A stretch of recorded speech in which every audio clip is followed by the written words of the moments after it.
So this is a topic that's probably been done to death, and yet I'm going to throw my 2 cents into the hat as well.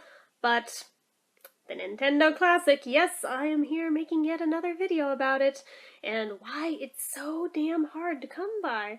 I mean, this thing sold out in the first day. And the irony, I realize, is that for as much as everyone was ragging on this thing being nothing more than an over-glorified emulator when we were first hearing about it, and yet here we all were, lined up ready to throw our money at it when it came out, and it sold out immediately. And, most of us did not succeed in our efforts to get one. Nope, I don't have one either.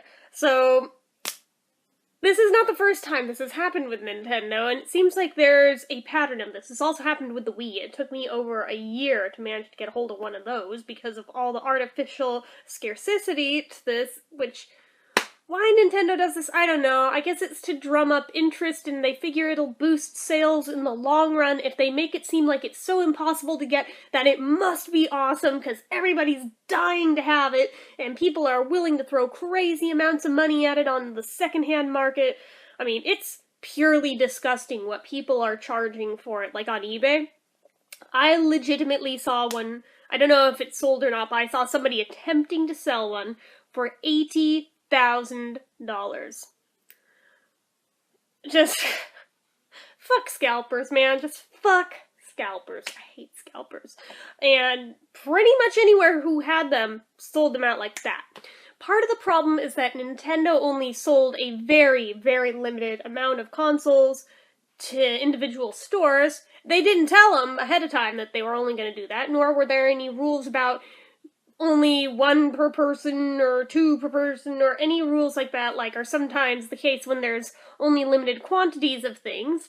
No. So there are people who went home with like the entire store's stock just to be a dick and knowing they'd resell them for crazy amounts of money. I hate those kinds of people. Most of us hate those kinds of people. But yeah, so the ones we've seen go online, it just, God, it's sickening. It was supposed to be a $60 console, and then there's people reselling it regularly for about $250, $300, all the way up to, like I said, $80 grand. Even on, I think it was Walmart's website.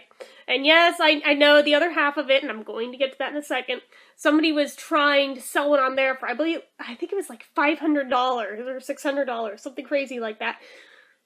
But it was a third-party seller. So it wasn't Walmart themselves just being capitalist assholes. No, it was actually another person. A lot of people didn't realize that Walmart was a website that allowed third-party sellers to sell through them.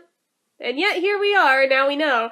If you read the small print on that listing, it actually did say who it was actually being sold by. But yeah, just wait it out, do not pay these crazy amounts of prices. They claim they will be back in stock before Christmas. We'll see. Best Buy is actually supposed to have more in stock on the 20th of this month, if that helps any of you. Urban Outfitters had a limited amount of them back in stock a few days ago. I missed out on that. I found out about it the day after. Go figure. There have been places where they've popped up very limitedly, but yeah, unfortunately I don't know how many Best Buy is getting in stock or exactly what time they're going on sale, so look elsewhere for the details on that. But, God, I hate when Nintendo does this, though. I mean, I guess from a business standpoint, I can understand them wanting to drum up artificial amounts of interest, because for something that a lot of people were initially writing off as a joke, look at it now! Now it's the big ticket item this season that frickin' everybody and their grandma wants. And initially we thought they'd never really sell many of these at all. It's sad. It's very sad. But like I said, it's not the first time it's happened, and I'm sure it won't be the last with Nintendo.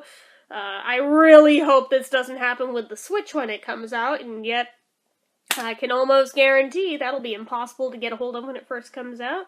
It'd be really great if they allow for pre-orders, which would make my life so much easier if they do that, but they probably won't, so I'll probably be screwed on that one too. But yeah, I would just say try and wait it out. Try to be patient.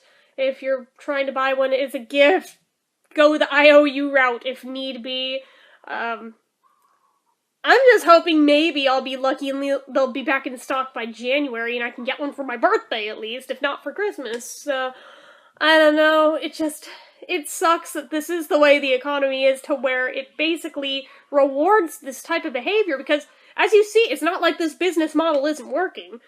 Because as you see, look at what people are willing to pay for them just to have them at all, when nobody even really cared until they were suddenly impossible to get a hold of.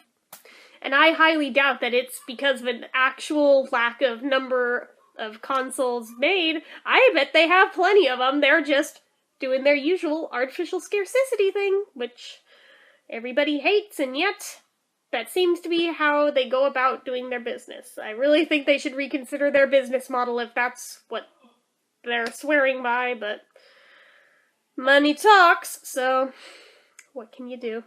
So, I don't know if any of you guys have anything to add to this discussion. If you do, feel free to leave it in the comments. But, yeah, it's more just annoying than anything else that this is happening and is continuing to still go on at this point. Especially when we even called it. We called it before this thing came out that it's basically just an overglorified emulator. And yeah, you could play these games for free if you wanted to, but it's the novelty factor of having a cute little miniature version of the original console. It's the kitsch factor. It's the nostalgia factor. It gets us every time. We're suckers for it. So, what can you do? Personally, I feel almost like at this point maybe I should just save my pennies and get one of the really good emulators that can run the original cartridges, so I'm not just topped out at the number of games they have pre-installed on it, but the really good ones are like $500, $600, so I don't know that I want to throw that much money. It's basically ancient technology, I don't know, but that's about all I have to say for this one. So as usual, if you liked the video, click the like button. If you're not already and you'd like to be, click subscribe, leave comments down below, and until next time, bye!